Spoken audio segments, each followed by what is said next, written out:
Hello everyone, welcome back to another video. So today is going to be, I don't know if I like my hair today, but today is going to be two topics. One being that I went to my first major concert. It was Maxwell, and when I tell you his music is one that just never really seems to go out of style. And in the concert, he said, he had been doing this for 26 years. And I was like, damn, has it been that long? Because he really has a presence where he doesn't seem to age. But also, too, when you love what you're doing, it really exudes through your work. And so one thing I noticed about the concert was that he had a lot of symbolism and things that were like just such an ode to womanhood, energy, nature, the elements, Black culture, Black beauty, our roots as far as like traditional looking jewelry. He touched a little bit on the sexuality side of things. So he had like these visual images of women that seemed to be like not exotic dancers, but like, showgirls or, just, it was just such a message there. And then, and I'm already thinking this throughout the show. And then at the very end, he actually spoke to the crowd, thanked women for being the anchors of humanity, thanked women for birthing people and raising families and making all the sacrifices. He thanked Black women. He thanked women who were mother figures. He thanked, it was just really, really powerful. And the first scene that he opened up with before he came out was a lot of smoke, a lot of like strobe lights. And then it was like the moon eclipse. And I was like, okay, Maxwell is really, he really hip right now. I'm just loving the energy. Lots of scenes. Let me touch on the nature, rivers, like a volcano mountain looking thing with the moon or the sun that was like in all these different colors behind it. Lots of flowing smoke. And so, of course, that looked like a woman dancing. And then smoke is, could represent incense and reverence and the air element. And, oh, my goodness, I could just go on and on. You really just had to have seen the show. But it was really encouraging to think and hope that maybe this is a part of the collective consciousness and the vibe that we're moving into, because him being such a iconic figure, he could have used a lot of different things for his props and his backgrounds, and he chose to have it be more symbolic and a deeper meaning. So I really appreciated that. And then the second thing that I wanted to talk about, so anyway, it made me think of femininity. It made me think of softness. It made me think of beauty and, all the things that women can tap into and embody when they give themselves that permission, when they give themselves that luxury, when they really start looking within, because it's never really about that fast world and what men think and all these different,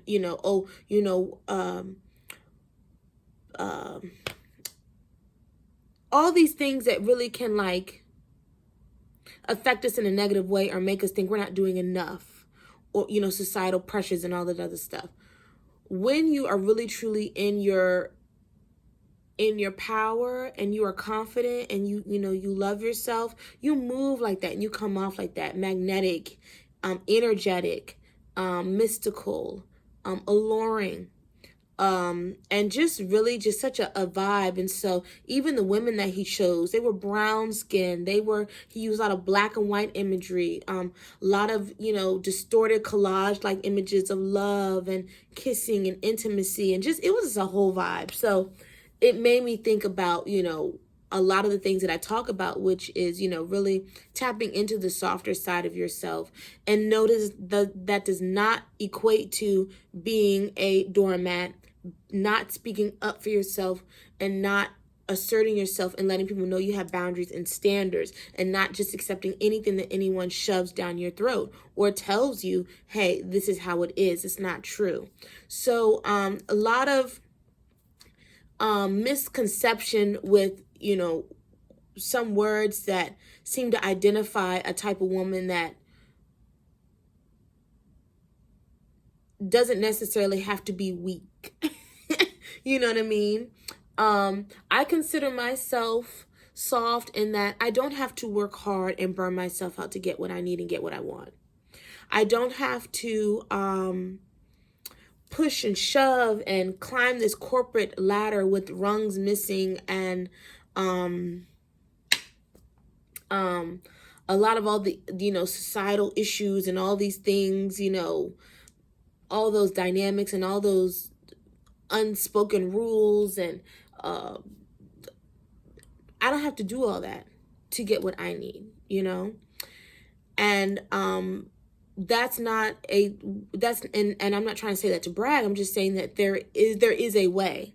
There is another language that people will respond to if you learn how to speak it. But if you don't know and you don't practice, you'll never understand. You'll never unlock that. And, I see my daughter. It makes me think of my daughter because she's at that ripe age of 6. And now she's starting to see everything around her and wanting to read every little thing from over my shoulder, my text messages, from some of the printed art that we have around the house that have been around the house. Now she's like, oh, I can read this. I can read that. Like, I can know what's going on. And if Autumn and I try to spell talk, she's like, why are you spelling? Nope. I need to know, And so as it is with tapping into the inner power that we as women, we all possess, that unlocks a lot of different facets in life that will benefit you. And some of the, I guess things that are super popular right now is dating up and being able to have these opportunities. And it's not just about that, more so as it is about how you feel about yourself, how you show up in the world, and how confident you are. And one thing, another word that I've really been tapping into is intuition, being able to be intuitive. That is simply trusting yourself, listening to yourself, and honoring what you feel, not the 10th time, not after something happens, but the first time. Because that is for you. And that is something that the government can't control. They can't dictate. They can't track. They can't stop. They can't cancel. They can't write legislation against. They can't arrest you for it. They can't ban you from using your intuition. They can't stop. There's nothing that stops you from using your inner power. You using your mind and you creating the life that you want. It is all mental. And that is the beauty in that. That is the beauty. The second thing that I wanted to talk about is my sister and I were talking this morning, and not to put anybody's business out there, but this is about surprises. Now, a lot of things can happen to us that we have allowed unknowingly, and they are a slap in the face. I have been there. I can tell you a million times that this has happened. But after that first time, you should be able to okay, if I put my hand on the stove that's hot, I will get burned. Not a maybe, not if I decide, not if it's only on Tuesday. No, these are the consequences of my actions, of me choosing to partake in putting my hand on the stove. So if you are going about in life and you're speaking words against yourself and you're speaking haphazardly, you're loosey-goosey with your thoughts, you're loosey-goosey with, oh, I have bad luck, oh, bad things always happen to me, oh, of course this will happen to me, blah, blah, blah. Those things have power, and like the Bible says, of being able to move mountains and things like that. These are examples of why we don't know, but they do carry such weight. And so when these surprises come and these things happen a second time, we cannot be surprised if we didn't take the opportunity the first time. I will use abuse as an example. You may meet someone and not know their tendencies, and they cannot hide themselves for long. So when you first see the sign of a temper and an attitude that cannot be controlled, and you can't have a way of like, okay, you can be as mad as all get out, but you will not raise your voice in me. You will not call me out my name. You will not disrespect me. You will not throw hands. You will not throw a glass across the room. You will not slam your fist down. You won't slam a door and all these other, expressions of a temper. But it's when you decide in that moment, when you first see even just an inkling of that, you decide, am I going to accept this or not? So when he takes his hand across your face, his hand across your face, can you be surprised, or is that the story that you're going to tell yourself? And in this example, when I was talking to my sister, it was so sad because someone lost their job. Again, I'm not going to say no names and nothing about that. But it's like, as my sister began to unfold the story, she had not only spoken against herself saying, this is probably going to get me fired, blah, blah, blah, blah, blah, or I'm going to do this, but it's not right. They're just going to have to deal with it. And when I say they, I mean the company. A lot of comments were made behind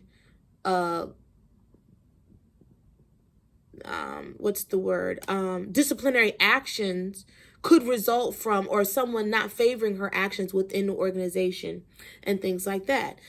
And also too, I told my sister, I said, there had to have been opportunities where someone said, hey, this is what the issue is. This is, what we've observed. Here's an opportunity, or here's a write-up. Write-ups are always like your first strike.